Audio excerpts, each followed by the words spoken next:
Isang mapagpalang araw mga ka-reels, mga ka-social media. Towie is here.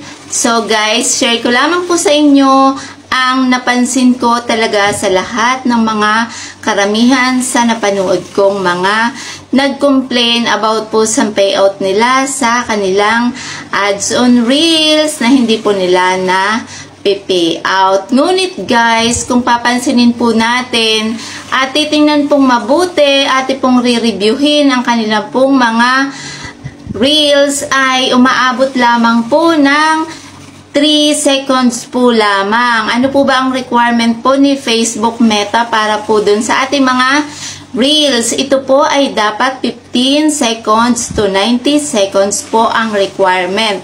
Hindi lamang po tayo magbabase sa for the views only.